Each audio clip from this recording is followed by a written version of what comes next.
बेटा, आज जो मैं बताने जा रहा हूं वो बोलना मेरे लिए बहुत मुश्किल है, लेकिन ये जरूरी है, इसलिए आज मैं ये बोल रहा हूं।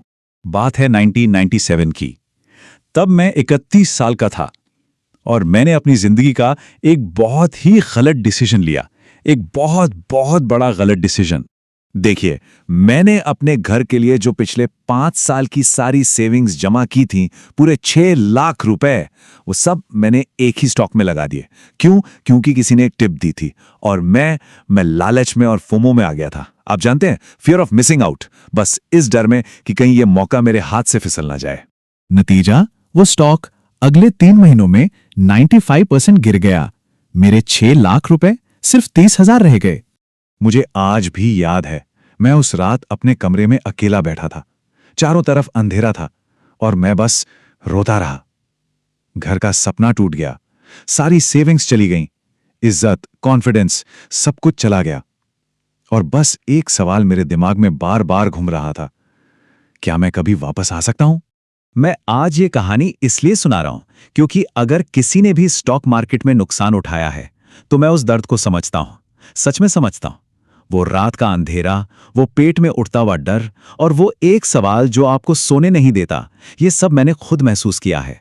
लेकिन आज, ठीक 27 साल बाद, मैं एक बात पूरे विश्वास के साथ कह सकता हूं, वो 6 लाख का नुकसान, वो मेरी जिंदगी की सबसे बड़ी डिग्री थी। जी हां, किसी बड़ी यूनिवर्सिटी ने मुझे वो नहीं सिखाया जो उस एक नुकसान ने सिखा दिया। और आज मैं जो कुछ भी हूं, जो कुछ भी जानता हूं, उसकी नींव में वही नुकसान है। और देखिए, ये सिर्फ मेरी कहानी नहीं है। इतिहास में एक ऐसा ट्रेडर था जिसने इस दर्द को, इस सीख को शायद दुनिया में किसी से भी ज्यादा गहराई से जिया और समझा। उनका नाम था जेसी लिवरमोर। जेसी लिवरमोर ने अपनी जिंदगी में 1 नहीं, 2 नहीं, 4 बार अपनी पूरी की पूरी दौलत गंवा दी। जरा सोचिए, 4 बार सब कुछ खोकर जीरो पर आ जाना। लेकिन वो 3 बार वापस आए। 3 बार जीरो से उठकर उन्होंने फिर से करोड़ों की दौलत बनाई। अब सवाल यह है कि यह कैसे मुमकिन हुआ? सिर्फ और सिर्फ एक वजह से, वो अपने हर नुकसान को अपनी सबसे बड़ी सीख बना लेते थे। लिवरमोर कहा करते थे, I know from experience that nobody can give me a tip that will make more money for me than my own judgement. इसका सीधा सा मतलब है कि कोई भी टिप, कोई भी सलाह मुझे उतना पैसा कमाकर नहीं दे सकती जितना मेरा खुद का तजुर्बा और मेरी अपनी समझ दे सकती है। और वो समझ, वो असली समझ तो नुकसान से ही बनती है। उन्होंने एक और बहुत गहरी बात कही थी, The game of speculation is not a game for the stupid, the mentally lazy, the man of inferior emotional balance, or the get-rich-quick adventurer. यानी ये खेल उन लोगों के लिए नहीं है जो दिमागी तौर पर आलसी हैं या जिनके इमोशंस उनके काबू में नहीं है। और ये इमोशनल बैलेंस आता कहाँ से है? ये भी नुकसान से ही आता है। जब कोई हारता है और हार कर भी खड़ा रहता है, तभी तो असली इमोशनल मजबूती बनती है।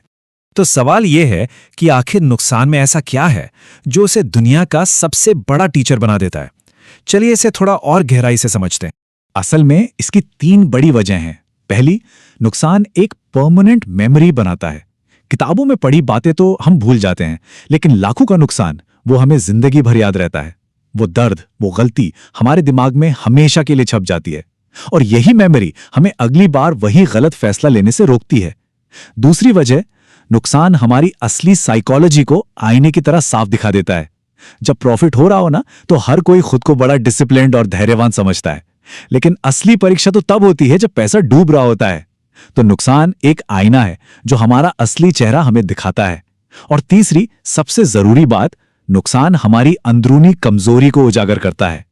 हर बड़े नुकसान के पीछे एक वजह होती है, लालच, डर, फोमो या फिर आधी अधूरी रिसर्च।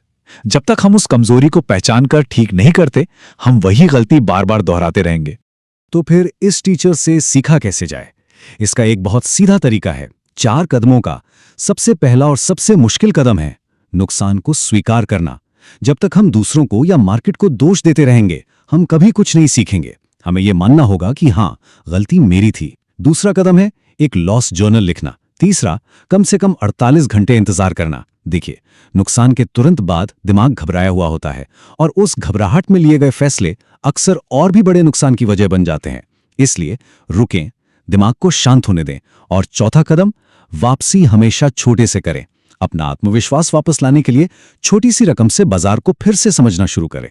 अब ये लॉस जर्नल इसमें लिखना क्या है? हर नुकसान के बाद खुद से ये 5 सवाल पूछें और पूरी ईमानदारी से इनके जवाब लिखें। पहला, मुझे कब खरीदना चाहिए था और क्यों? दूसरा, मैंने असल में कब खरीदा और क्यों? तीसरा, आखिर गलत क्या हुआ? चौथा, इस पूरे नुकसान में मेरी असली गलती क्या थी? लालच, डर या कुछ और? और पांचवा, अगली बार मैं क्या अलग करूंगा? यकीन मानिए, ये 5 सवाल किसी भी नुकसान को एक कीमती सबक में बदल सकते हैं। मैं वापस अपनी कहानी पर आता हूं। 1997 में जब मेरा वो 6 लाख का नुकसान हुआ, तो मैं पूरे 1 महीने तक मार्केट से बिल्कुल दूर रहा।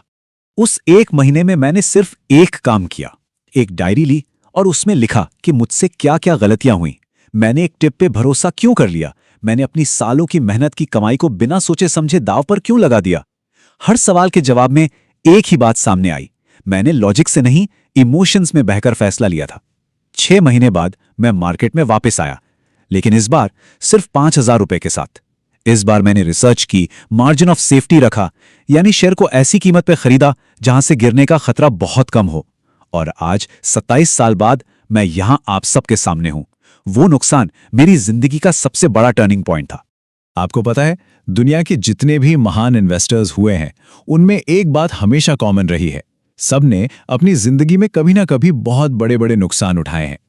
Warren Buffett, George Soros, Rakesh Jhunjhunwala, ये लिस्ट बहुत लंबी है। लेकिन उनमें और एक आम इंसान में फर्क सिर्फ एक था, वो लोग नुकसान से भागे नहीं। उन्होंने नुकसान की आंखों में आंखें डालकर पूछा, तू मुझे क्या सिखाना चाहता है? बस यही एक सवाल एक कामयाब इन्वेस्टर की असली पहचान है। तो आज की इस पूरी बातचीत से जो सबसे जरूरी बातें हमें याद रखनी है, वो क्या है? पहली बात, नुकसान से डरे नहीं, उसे अपना सबसे बड़ा टीचर माने। दूसरी, आपका खुद का बनाया हुआ तजुर्बा किसी भी टिप से ज्यादा कीमती है और वो तजुर्बा नुकसान से ही आता है। तीसरी बात, ये याद रखें कि नुकसान आपकी कमजोरियों को इसीलिए उजागर करता है ताकि आप उन्हें ठीक कर सकें। चौथी, सीखने का वो 4 कदमों वाला प्रोसेस याद रखें, स्वीकार करें, लिखें, रुकें और फिर छोटे से शुरू करें। और पांचवी और आखिरी बात, हर महान इन्वेस्टर ने नुकसान को अपना गुरु माना। अब आज का असाइनमेंट, ये 3 काम आपकी इन्वेस्टमेंट की यात्रा को हमेशा के लिए बदल सकते हैं। पहला, अपनी जिंदगी के सबसे बड़े नुकसान को याद करें, चाहे वो मार्केट में हुआ हो या कहीं और उस जर्नल के 5 सवाल पूरी ईमानदारी से लिखें। दूसरा काम, आज ही एक लॉस डायरी शुरू करें, चाहे एक कॉपी में या अपने फोन में। ये डायरी आपकी सबसे बड़ी टीचर बनेगी। और तीसरा, लिवरमोर की इस एक लाइन को अपने दिमाग में बैठा लें, a loss never bothers me after I take it, but being wrong and not taking the loss, that is what does the damage. मतलब नुकसान लेकर उससे सीख लेना ठीक है, पर गलत होकर भी अपनी गलती ना मानना असली तबाही की वजह वही बनता है। और अगर इस वक्त आपके जहन में कोई पुराना नुकसान घूम रहा है, कोई ऐसी रात याद आ रही है जब आपको नींद नहीं आई थी, तो मैं बस इतना कहना चाहता हूं, आप अकेले नहीं हैं। मैं भी उस दौर से गुजरा हूं जैसे लिवरमोर भी गुजरे थे। दुनिया का हर बड़ा इन्वेस्टर उस अंधेरे रास्ते से गुजरा है। याद रखिएगा, हर बड़ा इन्वेस्टर पहले एक टूटा हुआ इन्वेस्टर था। फर्क सिर्फ इतना था, वो गिरे लेकिन फिर उठ खड़े हुए। उन्होंने अपनी गलती को माना, उससे सीखा और आगे बढ़ना कभी नहीं छोड़ा। गिरना गलत नहीं है, गिरे रहना गलत है। उठें, सीखें और आगे बढ़ें।